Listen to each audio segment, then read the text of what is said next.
Kaling special bulletin news blast पर संसदीय क्षेत्र के प्रवास पर लोकसभा अध्यक्ष ओम बिरला।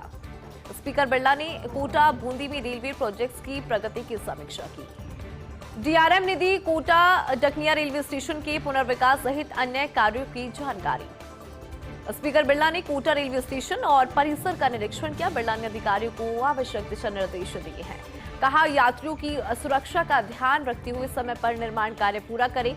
इस दौरान स्पीकर बिरला ने कोटा स्टेशन पर श्रमिकों से भेंट की है। कहा, राष्ट्र के समग्र विकास की अगर बात यहां पर करें तो उसमें श्रमिक जन की महत्वपूर्ण भूमिका है। परिश्रम, समर्पण और कौशल से विकसित भारत को गढ़ रही हैं श्रमवीर।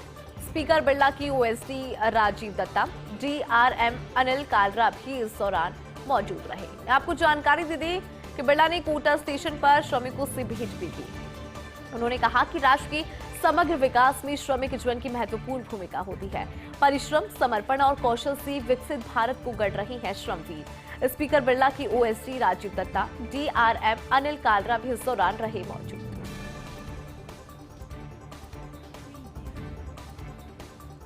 नरेश मीणा 20 साल पुराने मामले में बरी। जयपुर महानगर प्रथम की एमएम 20 अदालत ने बरी किया है। आपको बता दें कि करीब 20 साल पुरानी राजकार्य में बाधा से जुड़ा पूरा मामला है। 5 अगस्त 2004 को गांधीनगर थाने में मुकदमा दर्ज हुआ था। जज खुशबू परिहार ने अपने आदेश में कहा कि मामले में पुलिस ने कोई भी स्वतंत्र गवाह पेश नहीं किए। जिस परिवादी पुलिस कांस्टेबल को चोट लगी थी वो भी ट्रायल के दौरान कोर्ट में पेश नहीं हुआ। ऐसे में साक्ष्यों के अभाव में नरेश मीणा को बरी किया जाता है। और नरेश मीणा ने यूनिवर्सिटी के घूमर कार्यक्रम में उत्पात मचाया था। पुलिस टोंक सेंट्रल जेल से जयपुर लाकर अदालत में पेश किया गया था। नरेश की ओर से एडवोकेट फतेरा मीणा अब्दुल वाहिद नकवी ने पैरवी की। आपको बता दें कि समरावता में एसडीएम थप्पड़ कांड में टोंक सेंट्रल जेल में बंद है नरेश मीणा, लेकिन यहाँ पर साक्ष्य की अभाव जो है उसकी बात भी सामने आई है। दरअसल कहा गया कि साक्ष्यों का अभाव, ऐसे में नरेश मीणा को बरी किया जाता है। नरेश मीणा ने यूनिवर्सिटी के घूमर कार्यक्रम में जमकर उत्पात मचाया था। करीब 20 साल पुरानी राजकार्य में बाधा से जुड़ा मामला था। पुलिस टोंक सेंट्रल जेल से जयपुर लाकर अदालत में से पेश किया गया था। नरेश की ओर से एडवोकेट फतेरा मीणा अब्दुल वाहिद नकवी ने पैरवी की। समरावता में एसडीएम थप्पड़ कांड में टोंक सेंट्रल में जेल में बंद है नरेश मीणा।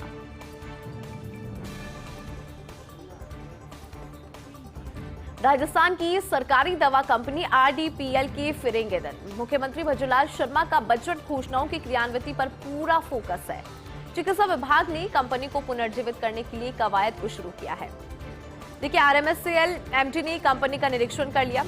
जो स्थिति है फिलहाल की उसका भी जायजा ले लिया है।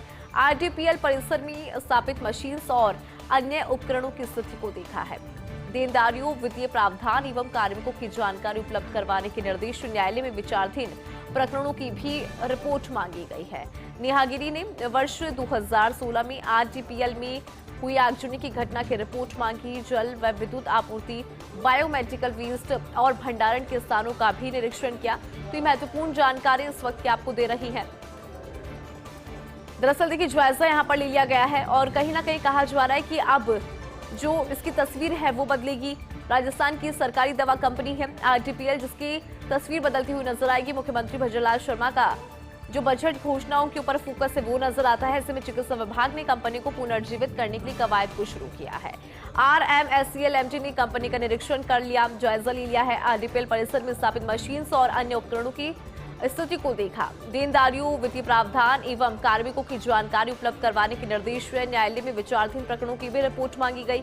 नेहा गिरी ने साल 2016 में आरडीपीएल में आगजनी की घटना की रिपोर्ट मांगी। जल और विद्युत आपूर्ति, बायोमेडिकल वेस्ट और भंडारण के स्थानों का भी निरीक्षण किया है।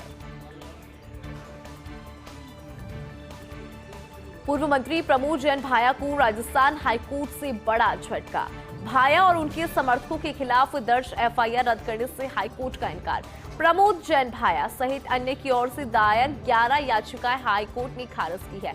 विधानसभा चुनाव के बाद दर्ज की गई थी करीब 1 दर्जन से अधिक एफआईआर। प्रमोद जैन भाया और अन्य ने हाईकोर्ट से की थी मामले में निष्पक्ष जांच की मांग।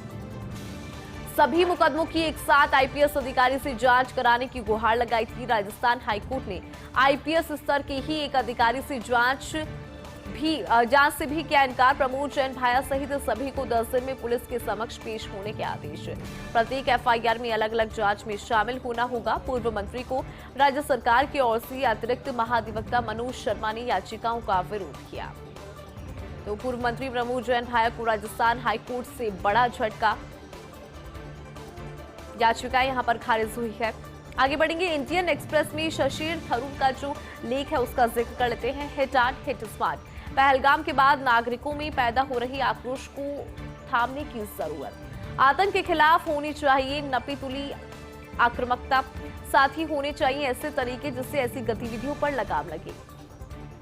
हमारे सुरक्षा बलों को हाई अलर्ट पर रहने की जरूरत है। हम कहीं और दोबारा हमले की संभावना नहीं देख सकते। कश्मीरी घाटी में सुरक्षा बलों ने सख्त कर दी है आतंक के खिलाफ कार्रवाई। इनमें आतंकियों से जुड़े घरों को ध्वस्त करना भी इसमें शामिल है और संदेश स्पष्ट है। लेकिन अब तोड़फोड़ बंद होनी चाहिए जिससे बेगुनाहों को नुकसान न पहुंचे। रोकथाम की बजाय नागरिकों और पर्यटकों को भरोसा दिलाने की जरूरत है। इस समय कश्मीर घाटी सुरक्षित होने का भरोसा दिलाना सबसे ज्यादा इंपॉर्टेंट है। संकट के बीच में सामान्य स्थिति में पर्यटन को बढ़ावा देना चाहिए।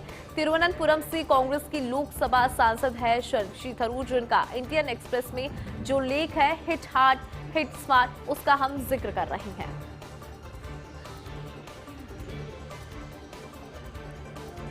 हमले से पहले आतंकी लॉन्च पैड में बढ़ गई थी हलचल। केंद्रीय खुफिया एजेंसीज की जांच पड़ताल में ये बड़ा खुलासा हुआ है। जम्मू क्षेत्र और कश्मीरी घाटी में सीमा पार इकट्ठा होते हैं आतंकी। पिछले दिसंबर से हर महीने लॉन्च पैड पर जुटते हैं 120 से ज्यादा आतंकी। आपको बता दें कि घुसपैठ के बाद फायरिंग, सीमा पर कार्रवाई और आईईडी से धमाके, 3 तरीकों से हमले की गतिविधियों को अंजाम देते हैं आतंकी। पिछले दिसंबर में लॉन्च पैड पर मौजूद थे करीब 167 आतंकी। जनवरी में थे 146, फरवरी में 138, मार्च में 122 आतंकी। हमेशा घुसपैठ के लिए तैयार रहते हैं। करीब 40 से 50 आतंकी और आतंकियों को पाकिस्तानी खुफिया एजेंसी आईएसआई का पूरा गाइडेंस मिलता है। पाकिस्तानी सेना आतंकियों की भारत में घुसपैठ की पूरी व्यवस्था करती है। तो हमले से पहले आतंकी लॉन्च पैड में हलचल तेज हो गई थी। केंद्रीय खुफिया एजेंसी की जांच पड़ताल में यह बड़ा खुलासा हुआ है। सचिवालय से associate editor doctor Rituraj Sharma की ये रिपोर्ट। 2024 की रिक्ति वर्ष के लिए 19 रिक्त पद है। इसके लिए भजनलाल सरकार ने जीओपीटी को पत्रावली भेजी है। एसीआर और अन्य रिकॉर्ड संबंधी पत्रावली भेजकर बोर्ड बैठक की तिथि मांगी गई। 19 रिक्त पदों के विरुद्ध 57 नाम भेजे जीओपीटी को।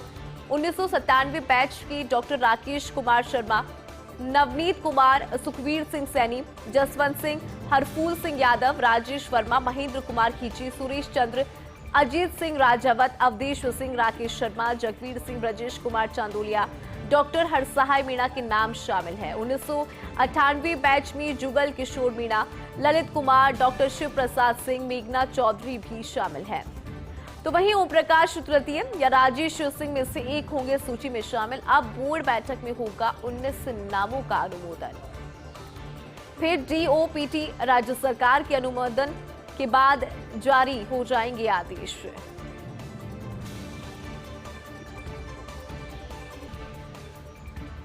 चलिए इसी के साथ रुकेंगे छोटे से ब्रेक के लिए।